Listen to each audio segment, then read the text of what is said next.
My name is Gina Hara. I'm from Halava Valley. I've been coming to every single meeting since 2014 when the initial spill happened. I missed one meeting in 2019 and watched it on video.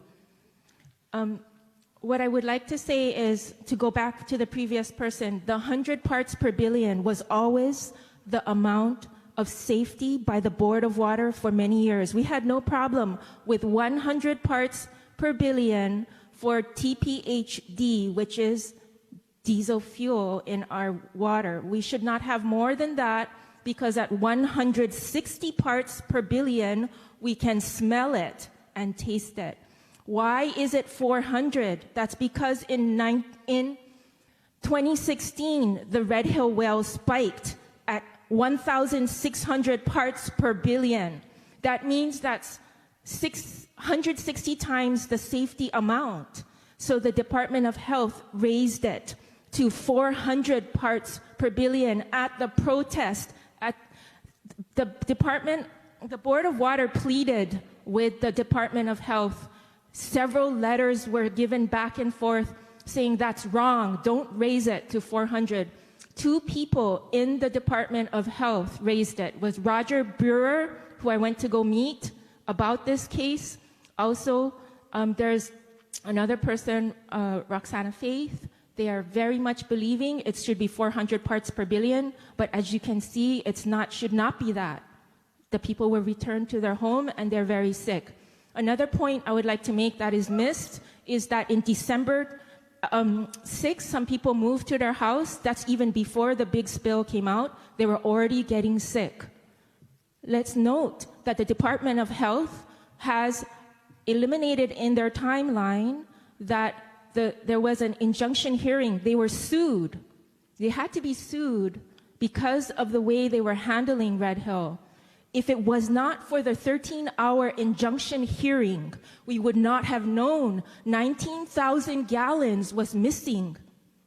That's a huge miss. That had to come out because a lawyer, Earth Justice, Board of Water lawyer, went after what is this missing 19,000? Could that be part of the problem why it's coming out in people's houses? So this is the kind of transparency that we need to demand and document. Let's note also this week, Camp Lejeune activists as well as the Alaska activists have contacted us and told our community that it wasn't 30,000 gallons in Camp Lejeune, it was 1.5 million gallons that was in the water that they lied about. This is how the military works. I'm not saying military people are bad. I'm just saying the system makes it this way. We have to be realistic, and we have to be like Alaska. Alaska came and told us they've already gone through all this. Their aquifers are polluted. They have PFOAs. Their water springs have been polluted and they can't be remediated. Remediation is not just sucking it out of the aquifer and trying to clean it with GAC. Remediation means you need indigenous microorganisms attenuated with oil-eating microorganisms, and don't let the military tell you natural attenuation is the cure. It is not. They say that everywhere. If you Google natural attenuation, they say that to every community that they've polluted.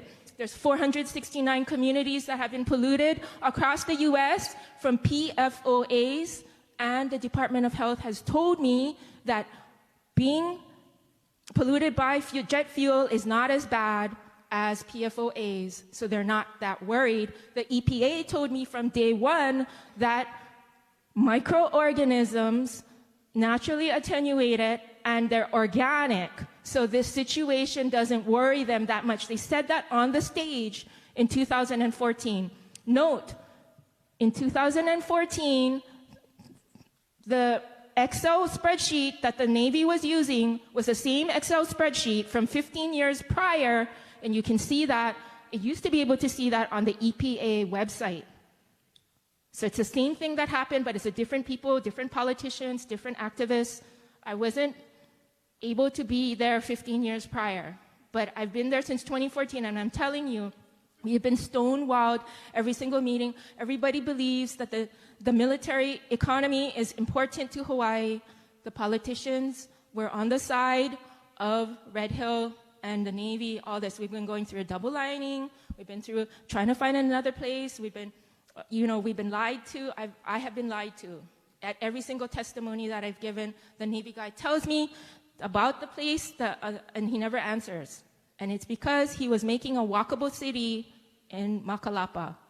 That was the site C and L where we're supposed to have our moving of the tanks over the capped rock, not on the aquifer. And we know it's actually in the aquifer. Red Hill is not on the aquifer, it's in the aquifer. Why?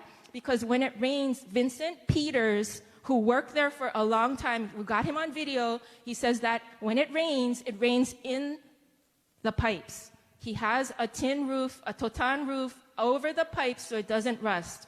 That's why there's 880 pages of things that an independent person took a photo of. If they had 880 pages to talk about, they were lying to us all this time for all 76 leaks. Yes? That's right. We don't even have to read it. We know they're lying to us. And they only give us 180 pages to make it not look so bad. We need to, according to Alaska, document everything, they said. And Lejeune told us 25 years later, the guy's getting breast cancer, everybody's sick, they have genetic defects, all this kind of worst case scenario. We don't even have to go there because we got people, look how they look right now. We got all the pictures, all the babies. I mean, what are we talking about just talking about Red Hill?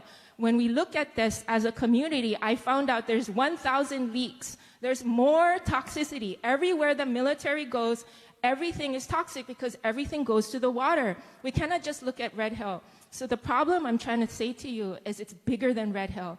This is the tip of the iceberg. The system is bad. The whole system, addressing the system is wrong.